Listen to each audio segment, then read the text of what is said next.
the worst after that storm was the no contact. And with no contact, the not knowing, are they okay?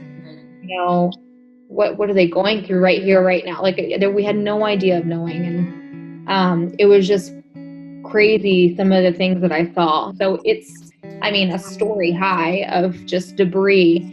And here I am, and I'm like, gosh, I can't believe this. Like, this is so disheartening seeing all this. I ran to a CVS that was 24/7 and wiped off. It looked like the apocalypse had come. So that's the big problem now, the shortages on the things people need most.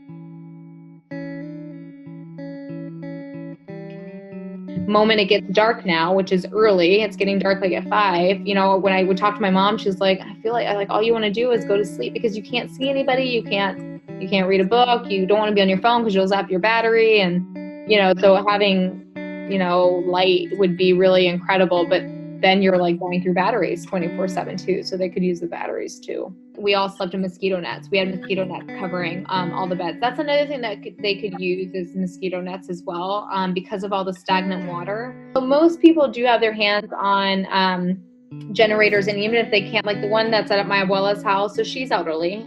She's going to be 94 now. Actually this month in December, she turns 94.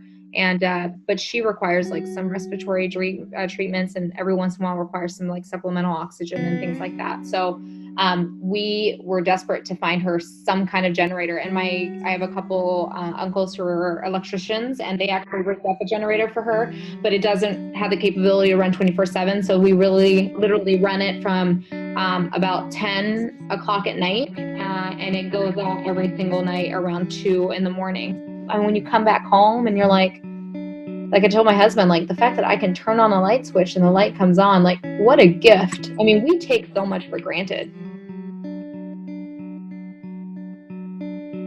I asked them, I'm like, have you guys ever remembered a storm like this? And they were like, no. I mean, this is the most insane thing, you know, we've ever seen. And so I had a lot of friends who were like, why doesn't your family just come over here to the state? They're like, why do they want to stay over there? And I'm like, that's all they know, and it's home. They're ready to rebuild. They're ready to, you know, rebuild. And the most beautiful thing that I did see when I went out was Puerto Rican flags everywhere you look. It kind of reminded me of us post 9/11, you know, when we saw the American flags absolutely everywhere. And for them, they're just kind of like, that's nothing. It's okay. We have each other. We have our health. We have our family. Like that's what matters. And they just focused in on that. And that's something that made me so proud to be Puerto Rican, is realizing that like resilience and the faith and really the importance of family.